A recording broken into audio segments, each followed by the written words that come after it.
Growing up in the 80s was such a cool time, I think. Well, for me, kind of bittersweet, but they gave us really nice and cool cartoons, and one of them was Spider-Man and his amazing friends. So I'm so glad that Marvel Legends gave us a Firestar action figure. I know she was made before, but I think for the 3-inch scale, she came in a box set. But I'm not too keen on the 3-inch figures. So I was so ecstatic that Hasbro gave us this. So yeah, I was trying to look for a figure to kind of show off a little bit today because I wasn't gonna be alone, and I'm like, oh, but it's fine. I got this figure from Amazon. I'm gonna say maybe 3 or 4 years ago, and I just picked her up. She was like for $27.99, and I think the asking price back then was like $20 for these figures. So I paid a little more, because she was like flying off the shelves, which I didn't mind the $27.99 because that's what I'm paying now for action figures. So here's the front of the box, which I love. I love the inside because if you remember, it's like reminiscent of the apartment that it would, the press of a button, it would turn into the communication center. Here's the side of the box. And I'm so sorry about that squeaking sound. I'm going to stop that right now. And here's the back of the box. Let me shut this off. So, originally, for Spider-Man and his amazing friends, they wanted to have the Human Torch. And for some reason, there were some kind of rights issues, if I heard correctly, or I read correctly, that they couldn't use the Human Torch. I think there's always been rights issues with the Fantastic Four team over the years. So instead, they gave us Firestar. I'm not sure if she was created solely for the cartoon and then translated into comic books, or she was already a character from the comic books. Because I didn't really read that much Marvel, but I did love, watching the cartoons. So with the action figure, she comes with these two fire effects, which we've seen about a million times with Hasbro. I kind of wish they update their accessories when it comes to that. It's not bad, but give us something different. She also comes with these two extra hands.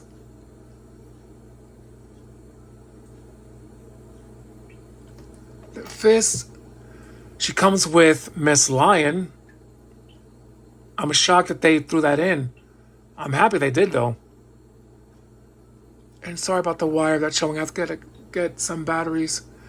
And they gave us an extra head sculpt. So even for $27.99, I can't complain. I prefer this head sculpt because it's reminiscent of how she looked like in the cartoons. So, not a bad figure. I am more comfortable posing Hasbro figures. So she's, decently very posable. Not ultra, but I think good enough. You get her on a flight stand, she'll look cool. That's the one thing that maybe Hasbro should start doing, giving us flight stands. The twisty waist, it's a little bit.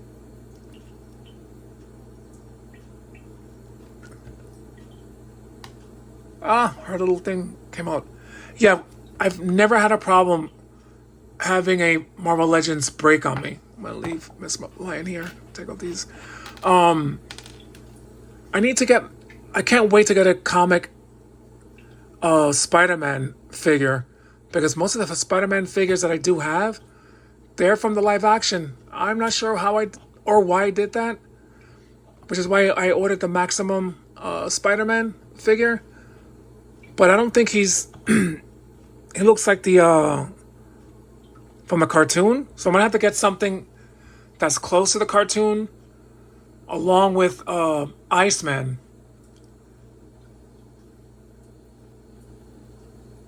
to have the complete set of Spider-Man and his amazing friends.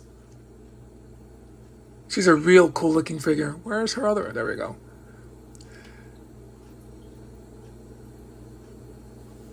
Yeah, for me, in my opinion, I don't think anyone can go wrong with Marvel Legends figures.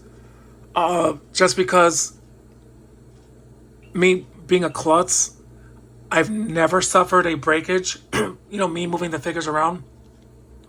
Although I think sometimes, like with the female figures, their armors are a little bit thinner than the male, so you have to be a little more cautious in posing them.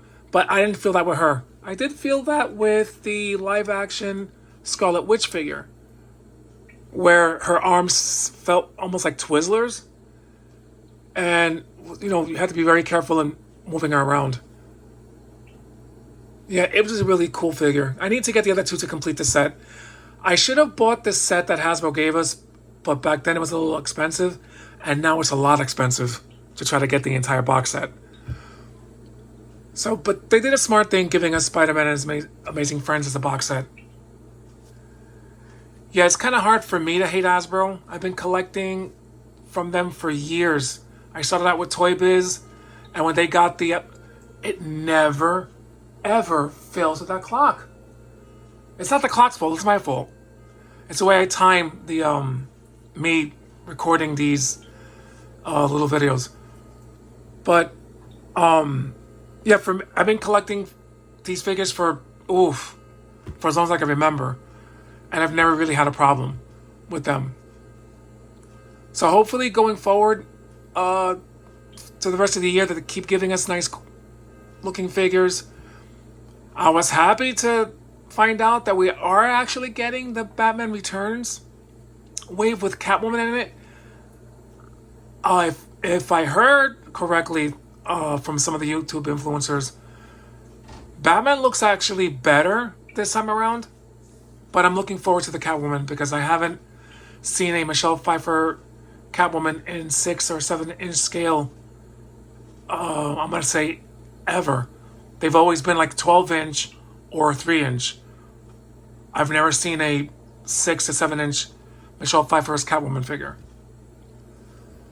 But I hope anyone who's watching this has a blessed day. I hope you're having a great weekend, safe and sound in this crazy days. I kind of feel like we just went from the Twilight Zone and stepped into Tales from the Dark Side. But anyway, thank you. Be safe.